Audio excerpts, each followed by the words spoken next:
Hello everyone, Carnasa here, and welcome to episode 4 of the build series. And today, well, we're going to be working on our next attempt at crewed flight. We have unlocked the Gemini capsules. I have just unlocked fuel cells and all of that wonderful goodness that will power our next series of crewed flight. Yes, it is currently the 13th of March 1961, and yeah, well, I think 1961 is going to be a little bit longer than 1960 was, the two separate episodes, because obviously, well, not a lot happened in 1960, but I've already had not quite 3 launches. I'm coming up to my 3rd launch this year. Anyway, let's get started with this build. So I've got the Gemini capsule here. I've got the new parts for Gemini, but I'm not going to use all of them. I am going to make my own kind of service module stage, and one thing that I am going to do is I am going to add a launch escape system on as well, because the real Gemini, well, if it all went wrong, what they were going to do is they were going to use, I think, an escape seat kind of system. So they would launch out of escape seats of the spacecraft and then have their own personal parachutes that would help them to get away from the burning wreck that would have been the rocket. However, in KSP, we're not able to do that. So obviously we've got to kind of do it ourselves. Right, okay, so we've got the RSS on the top there. That will be for controlling this capsule once it is re-entering the atmosphere. Those were the words I was looking for. Okay, we obviously need a heat shield on there because otherwise our brave astronauts will get a little bit toasty. And let's get no, I don't want that yet. I want a parachute because we are going to need to bring these guys down safely, and of course we need a parachute for that. Otherwise they will be hitting the ground rather hard, and we don't really want to do that. And here's obviously these Gemini pieces are absolutely amazing. Like, they are so good. I think they got updated yesterday or the day before. So these are really new pieces for RP1, and RO capsules is the mod that it comes with. Let's just sort out our parachute whilst we are here. Okay, so how much do we weigh? We weigh 1.3 tons. We've got 1 parachute. Let's go in and sort this out. Where are we? I think the material on that will all be fine. Input craft mass. There we go. Let's put that to 1.3. And then I think actually we can just apply. Success. Looks good. Yeah, I think that should work. Hopefully that should work. Anyway, okay, right. Let's get back to building then. I'm going to flip this decoupler the other way round. Gonna color it black just so it matches the rocket. I think I might change the color scheme for this Gemini in a bit. That's one of the things they've added. If you have a look here, there's loads of different paint jobs, and it's all really cool, really cool. Okay, so we have our capsule. Now let's put the launch escape system on the top. Where am I looking? I want to go into engines. There we go. So I'm just going to use the Mercury launch escape system because it fits kind of nicely on there. I think that should do us the trick. Obviously, we will have to test this, and we will test that when we can. Okay, now I want this Gemini retro decoupler section, and then another bit from the new Gemini parts that I am going to use is I am going to use the retrograde section, and I think I'm going to style it. Oh no, actually I think early might look a little bit better. And then what we want to do is we want to get our retro rockets in there. So I have gone and bought everything already for this. Now this is something I was having a little bit of, well, it's kind of tricky actually getting these rockets onto the nodes that they're supposed to go, and you can see them in there. There's 4 nodes. Maybe if I set my symmetry. Okay, my symmetry and those keys don't appear to be working. So a quick fix for this. Reset mode and snap keys. There we go. That sometimes happens whenever I load up KSP, and oh, there we go. I had it. There we go. No, where has that gone? There we go. Come on. Perfect. There we go. And now we've got our retro rocket, so that should hopefully bring our crew back down to Earth once we are done with our little bit of time in orbit. Now, what I want for this rocket, I want this rocket to be able to stay in space for around 14 days, and I think that is possible with all of the technology that I've got at the moment. I'm hoping it is anyway. So let's have a look. Let's get the height down a little bit, and then we need to figure out how big that retro stage actually is. Let's try 2.7. Get our old conic recolor. No, that is clearly not correct. Let's see, 2.5 maybe? 2.5. Yeah, there we go. That looks absolutely perfect. Brilliant. That's exactly what we want it to be. Now, what I want in this stage is I want to have some procedural avionics, because I believe... Oh, hello. Oh, let's get rid of that symmetry. I believe the Mercury capsule... Not the Mercury capsule. The Gemini capsule can only do... It can do 3.5. So that's obviously not going to be enough for this service module stage that I'm going to do. It's enough to control all of this, but no, we will need some procedural avionics on here. It only needs to be near Earth, because we're not going to go to the moon with this thing. I am going to wait for Apollo until we go to the moon, because there's a few reasons for doing that. And one of them will be, obviously we can get 3 astronauts in, so, and the capsule is a little bit larger, and when you're playing with Kerbalism, obviously you've got stress, so we need to take that into consideration. So yes, all right, let's get on with making this. Right, I want this to be a circle, and basically what I want it to do is fit like a ball in this payload adapter, the interstage adapter even. Right, so where are we? Shape, we want fillet cylinder. We're going to make the fillet 1. I don't know why that won't go all the way up to 1. And I think we're going to make this 1 by 1 by 1. And let's see, how does that look? Does that look like it fits in nicely? That does. That looks like it fits in perfectly. Brilliant. Okay, and we can lower the height. That's annoying. Oh, well, we'll just have to put it in again. There we go. That looks like it fits rather snug. I think I'm happy with that. Now, what I want on this stage as well is I want the fuel cells. Obviously, we are going to need the fuel cells. This capsule is very, very power hungry compared to the Mercury that we launched on Odyssey 1. And that's the thing. I think this series of rockets, I'm going to call it like Odyssey X or something. Obviously, like the next series of rockets for the Odyssey series, which has currently been our crewed attempts, our crewed space flight. So there we go. 4 fuel cells should do us the trick. Now, what I want to do, I want to get some service modules, and I want to use the procedural tank versions because I want to make these balls as well. And unfortunately, the spherical tanks and radial tanks don't have a service module option.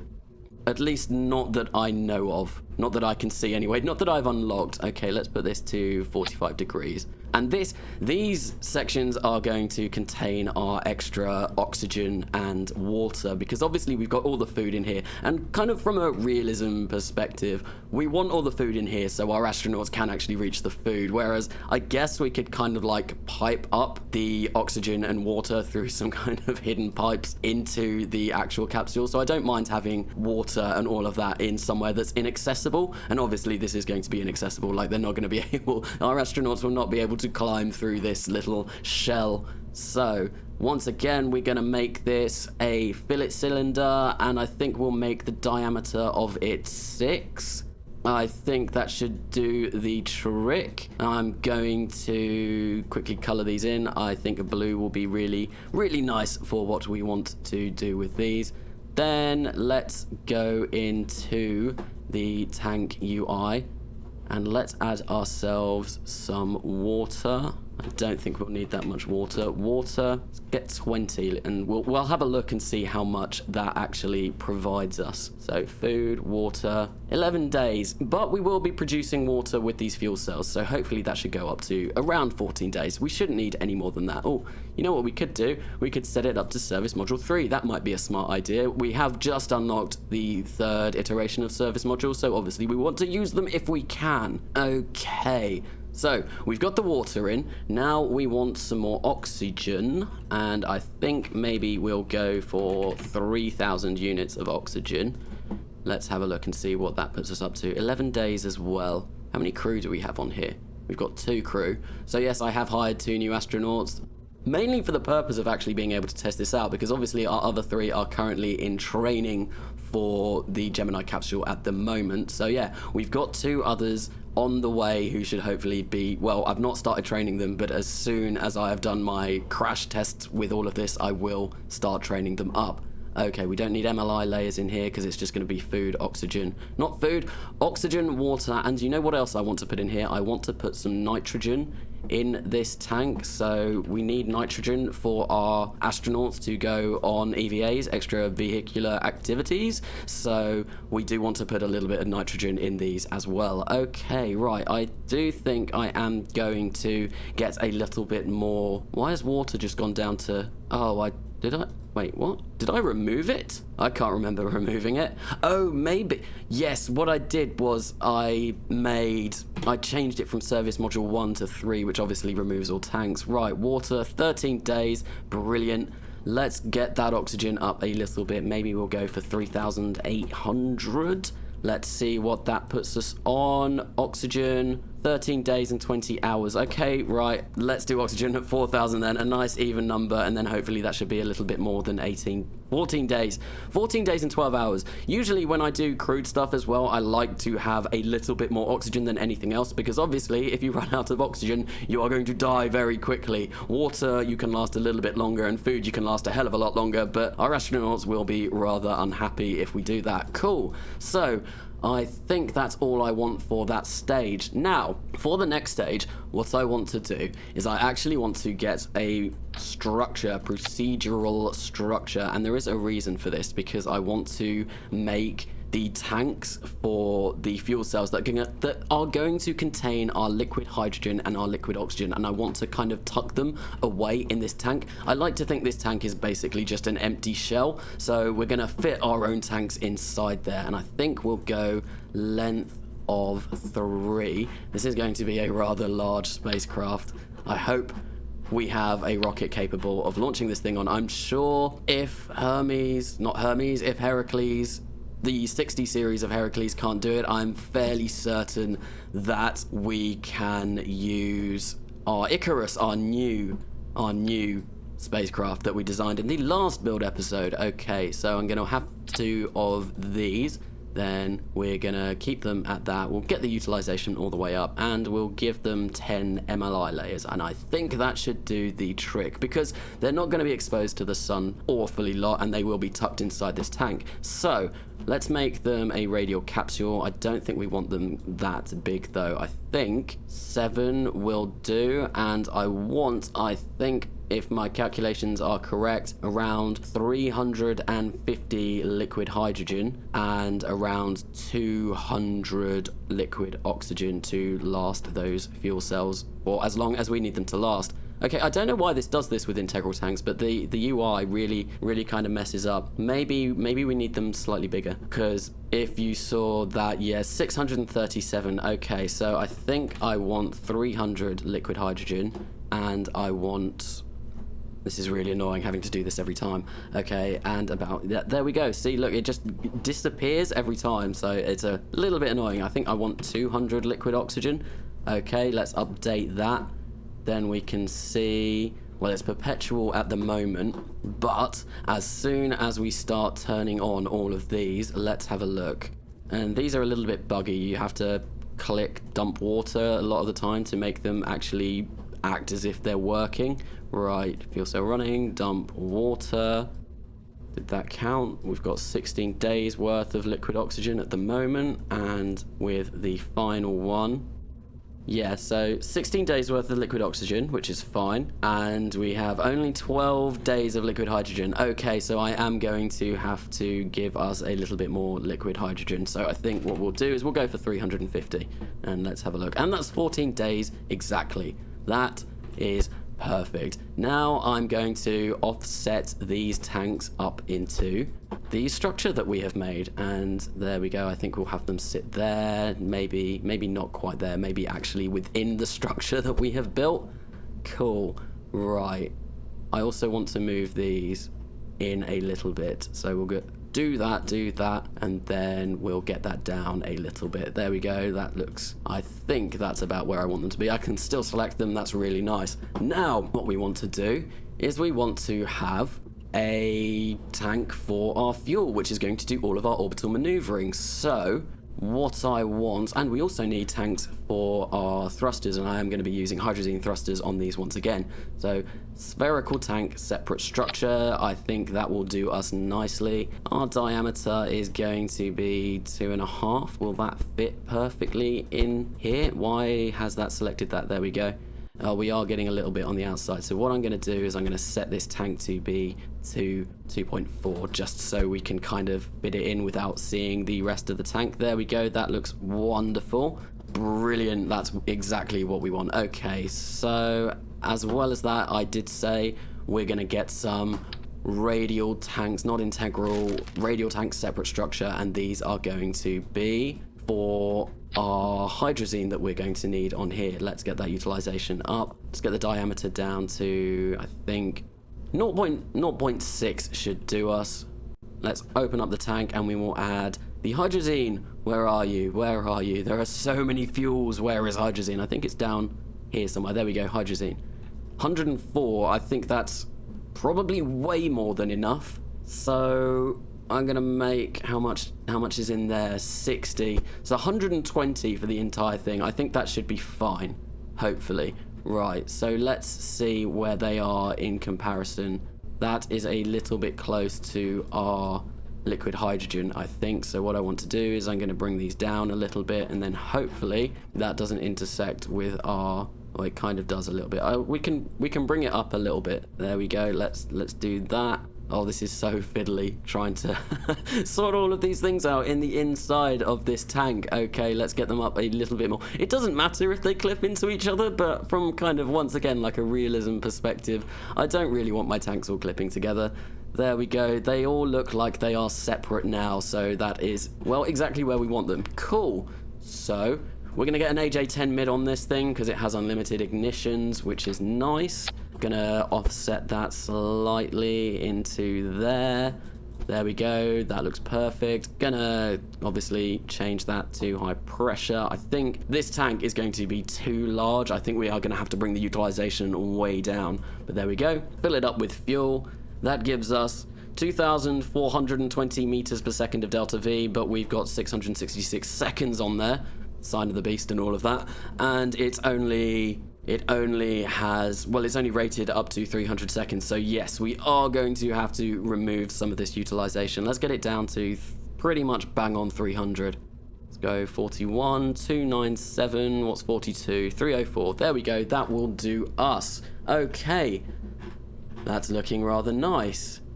I am liking how this is coming out. I am liking how this is coming out indeed. So obviously I am going to have to remember to put the avionics on there. I did forget in the Lunar Lander probe to do that, and I had to mention that I did go back and do that. Do not forget that this time, Carnasa. Do not forget that. We will go back and remember. Okay, so what's the next step? I think it's going to be to add our Hydrazine Thrusters, our RCS Thrusters on the side of this thing. Now, what is its center of mass at the moment? It's up there. So I think, yeah, we put those roughly in line with the center of mass. Hopefully that should be okay. Let's change these over to hydrazine. I've not unlocked any new technology for these yet. They should be coming. That should be coming. Okay, right.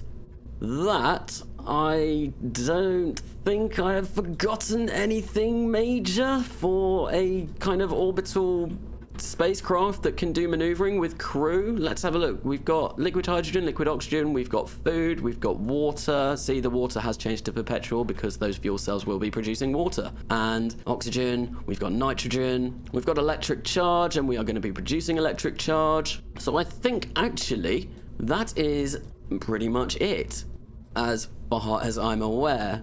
Cool. So, how much does this thing weigh? It weighs almost 10 tons. So we are going to have to launch this on the Icarus. Not that that's too bad. I think that thing at max pulls about 5 Gs. So it's going to be a little bit uncomfortable for our 2 brave astronauts in there. But it's not a ridiculous amount. And it only pulls 5 Gs for a very, very, very small fraction of time. I think when we go for Apollo, we are going to try and maybe get that down to 4.5 or something like that, because that's a little bit better. Like I've said before, Saturn V I think was 4.5 Gs. It pulled at its peak when the 5 F1 engines were going, and then the middle one shut off. I think that's what happened. Okay, right. Anyway, enough talking about that. Let's finish up this. There we go. We've got our little payload section on there. And we're going to make sure the density is all the way down. Sweet. And I think that's it. So actually, before we put that payload on, let's go in here and actually configure this so it can carry this. So that was 3.5 tons. This thing weighs almost 10. So we want about 6.5 tons control mass. Let's go for 7. Just to be on the safe side, because I really do not want to lose control over this thing. So we'll go for 7, and that should give us 10.5 tons of control, of avionics control. Yes, so yeah, that should be perfect. Okay, right. Yeah, that looks promising. Now we're going to get a interstage adapter here. We're going to set it to 4 meters. We're going to set the top to 2.5 because 4 meters is how wide the diameter of the Icarus rocket. There we go.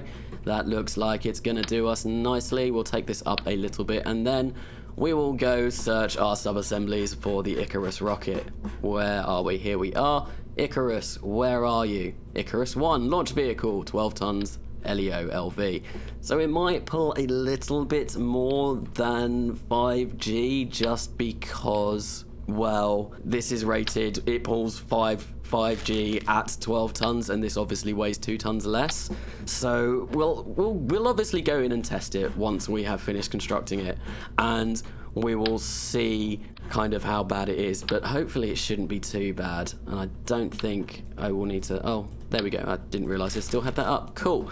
So that is the launch vehicle attached. Let's add ourselves some conic procedural fairings on there, and we will get that little bit of extra height, because obviously we need to attach this to here, because otherwise it will just be floating around and we wouldn't like that. I don't know what would be holding these two stages together. Sweet. Right, okay, that looks cool. I think now I'm gonna just grab a few more structural parts of this rocket. So where are our launch clamps? Where are our launch clamps? There they are. Launch stability stabilizer, whatever they're called. Okay, sweet. And I do want them at a 45-degree angle. I think we'll put them there. That looks nice. Now, one thing that I do like to do as well, let's get some umbilical towers. I do have the modular launch towers mod, but it doesn't seem to play nice with RP1, which is a bit of a shame. So we're going to get one of those down there. Yeah, because it would be nice to have like a proper launch tower for this thing, but oh well. What I have to do is I'd have to go into orphan nodes and unlock all of the orphan nodes, and I probably could go into the config files and change a few settings around so that I can actually put them into a tech node, but oh, that's, if I'm going to be honest, that's way more effort than it's worth. But then we would get really cool looking launch towers, so I might eventually succumb and go in and change around some config files in a little bit.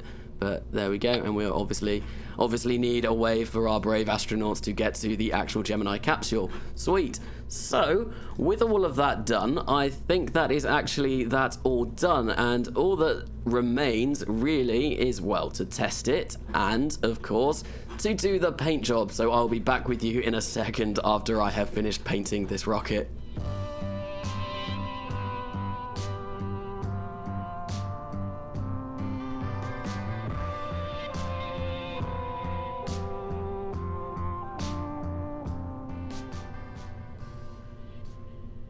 Sweet, so I think that actually is us all painted up. So now we're going to name it, and I think what we're going to call this is the Odyssey X series. Let's give that a little bit of a save. Odyssey X already exists.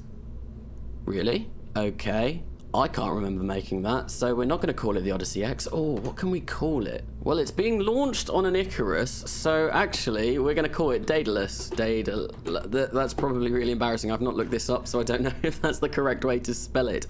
So let's go with Daedalus 1. Obviously, Daedalus and Icarus being the people from Greek mythology who, I think Daedalus was the father, created wings for him and Icarus to fly away and escape their imprisonment. Icarus flew too close to the sun, and his wings, the glue on his wings melted, and then he died because he fell into the sea. So, yeah, I think that was the story of Daedalus and Icarus. Okay, right. So, yeah, we're going to call this Daedalus 1. Now, of course, we're going to have to go through and make sure that our staging is all in the correct order, which it almost certainly won't be. So, what I want is I want that to go off as our second stage, and I want those 4 to go off at the same time as it. That I put that in the completely wrong place. There we go. These are all going to go off at the same time as those 2 E1 engines at the bottom. And I think, is that all of them? There should be 5. Yep, that looks good. We do not want that, whatever that is. We're going to throw that up there for now and deal with that when we come to it. Okay, so main engine fires. All of these launch tower pieces separate. Well, not separate, release. Then the launch clamps all release as well, so this thing that should then start going up. Then what we want, I think if we move 3 down to there, yes, we want that stage to go. We want that LR87 LH2 to fire. We want all of those solid rocket motors to fire, but we do not want that to go. So once again, we're going to throw that all the way up there and deal with that when we come to it. Okay, and as we'll do that as well with that. Okay, sweet. So that's the launch vehicle all sorted. Next, it's going to be this section. Right, where are we? We want that to go at the same time as that AJ10 mid and the RCS. Cool. Then we've also got a few more things that we want to go at that point. So we want these retro rockets to fire. We want that to fire. And we also want to get rid of that. So where is that decoupler? There we go. Sweet. So as soon as we make it into space, the core stage all just disappears. Well, it goes flying back down to Earth. This flies off, and we activate the engine and the RCS. So yeah, that's exactly what I think we want to be doing. Right. Then we've got that, which we want to activate at the same time as the RCS on that thing, and I think the RCS on that. I don't actually think I've got any fuel for the RCS on that stage with the way I've designed it. I think that is in the next compartment of the Gemini capsule. So, oh well, we will be able to control it for that brief period with that re-entry control system. That will do us the trick. Okay, so yeah, we want to do that. Then we want to fire the retro rockets. Then we want to detach the actual capsule. And then we want to activate the parachute. And yeah, I think that should do us. I think that is our staging sorted. Now, one other thing that I'm going to do is I'm going to work on the launch escape system abort section. So we're going to go into action groups and we're going to click abort. What do we want to have happen? So we want to activate the engine, and then we want to decouple that. And if we can find it, let's extend the hanger so we can actually get in here. Where are you? Where is that parachute? Where is that parachute?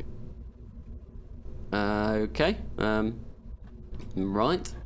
Let's go back to build and see if we can find it. There it is.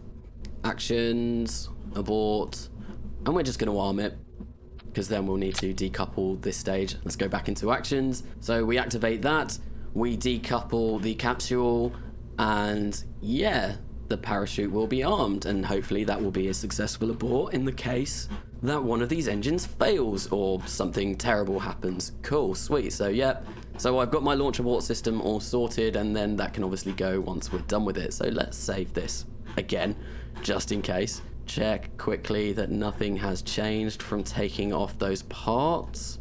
It was only that top bit, wasn't it? So it was in this stage, and yeah, that still all looks good. Sweet. So that is Daedalus 1 all constructed. Oh, one other thing that I do need to do as well, but I will do that momentarily. When we get back from testing, we need to configure the crew science so that we've actually got a decent amount of science. And actually, are we able to call home? We can. So we can actually talk to... We've got an antenna on here somewhere.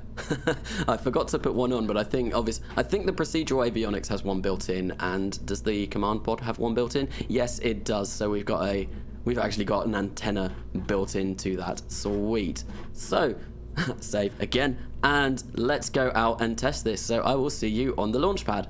So here we are on the launch pad. Let's get MechJeb ascent guidance up, that good old PVG, and let's launch this thing. And I think I want to put it in a 200 by 200 kilometer orbit. I think that will do us rather nicely. Set it to current. I think once we get throttleable engines, we can limit our acceleration, which will be something really nice. So hopefully, we can't obviously do that at the moment because none of the engines on here are throttleable. But as soon as we do get something like the J2, which I believe is throttleable, we can start really lowering our G-forces that our astronauts are subject to. Anyway, enough with that. Let's engage autopilot and see if... Oh, are you going to do it? There we go. And see if this thing makes it to space. Well, it definitely should do, but let's just make sure we've done everything correctly. I'll speak to you after the first bit of the initial launch.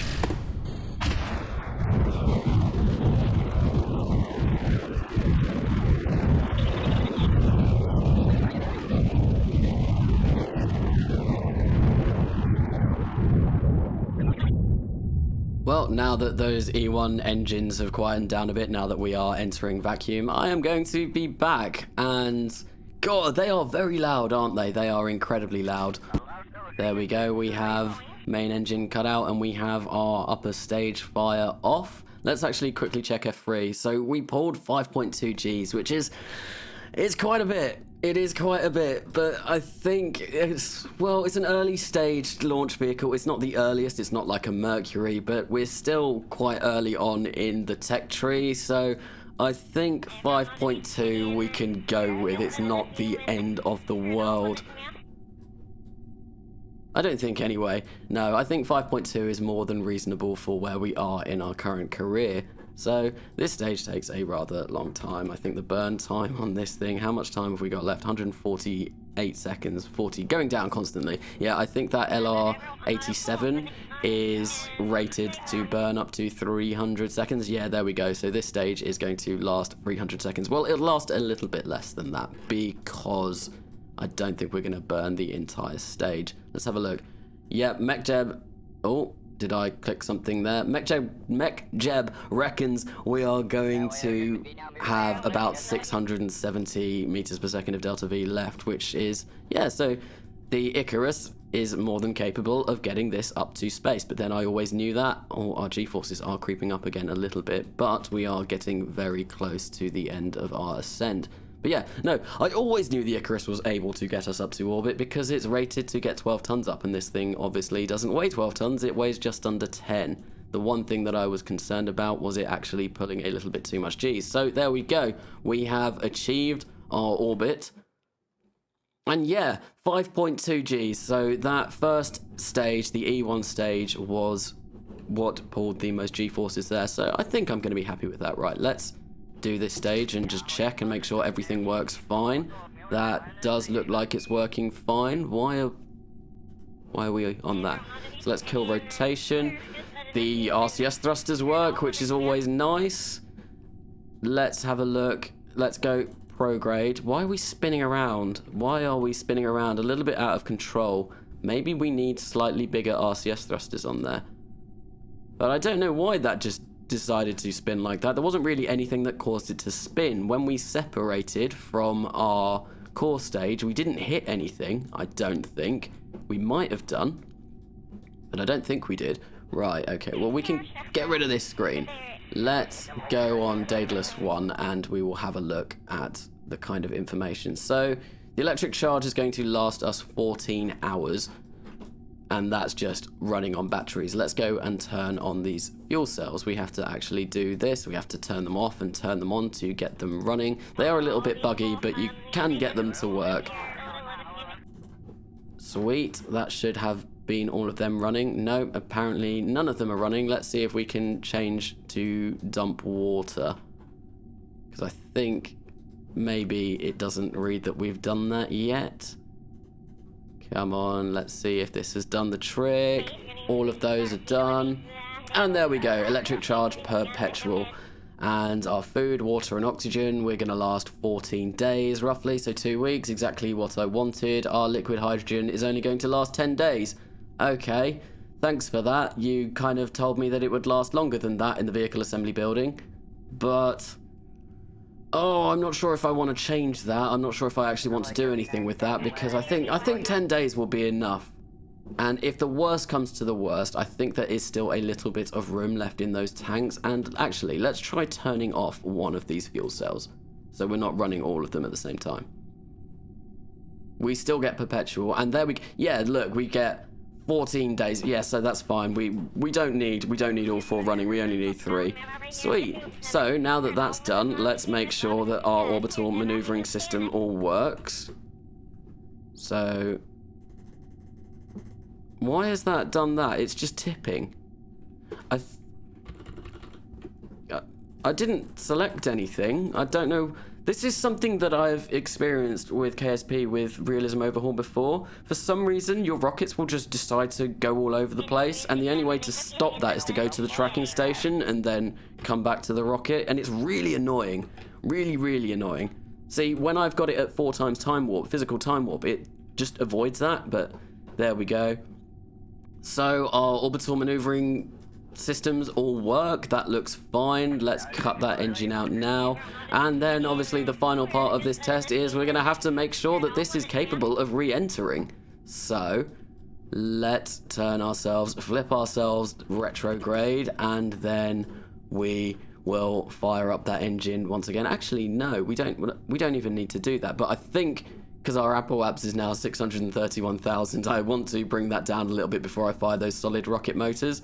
I'm not sure if they'll be able to bring us down from that height, and that would be, well, a really terrible thing to leave these guys stranded in orbit. Okay, oh, it's only a simulation. Simulation? A simulation, so I guess it doesn't matter all that much. But we need to be facing this way anyway. Right, okay.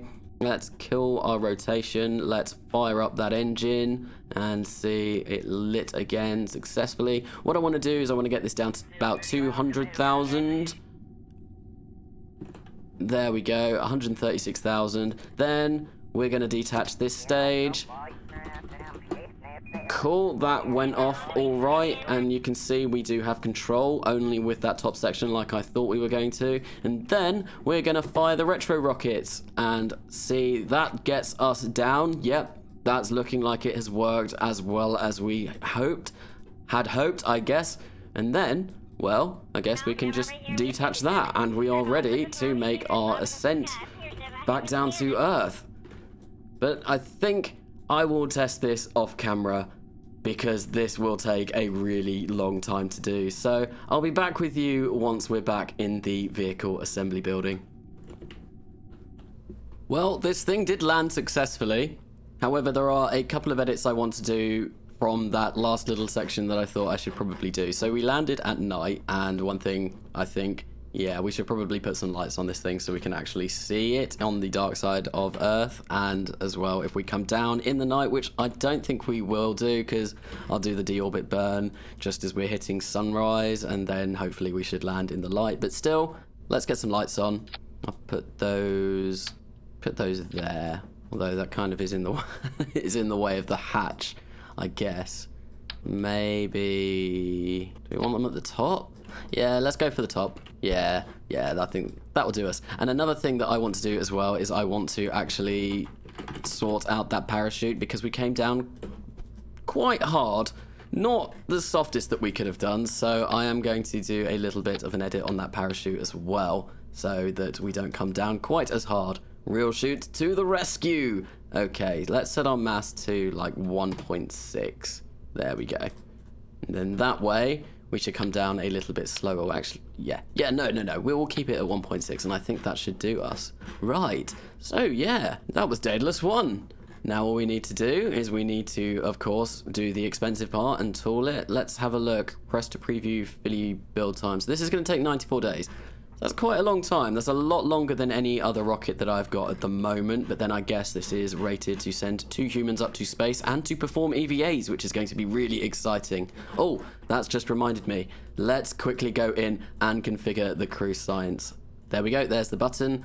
So we've got orbital maneuvering, which is fine, visual acuity, which is fine, and then we want one more star. Oh, wait, what? How did that change? I didn't even click it. That was rather bizarre. See, look, we get so many more now that we've got Gemini. So I'm really, well, we need to do multiple launches of this thing to get all of this science. So we've got a lot of science that we are going to be looking forward to getting. Okay, so yeah, that's it. And what you have to do is you have to remember to come in and change these every time you launch one. And it does get a little bit tedious, but oh, well, it gets you a lot of science. It gets you an awful lot of science. Okay, sweet. So that's that all done. Now we can come and tool this. So how much do you reckon it's going to cost? That's not too bad. Oh, I also appeared to have picked up the... whilst doing that. Okay, right. Okay, so purchase all toolings. Yep, we're going to want to do that. And sweet. God, 93 days. Does this part seriously add 2 days? That's insane. That's insane. Oh no, 1 day.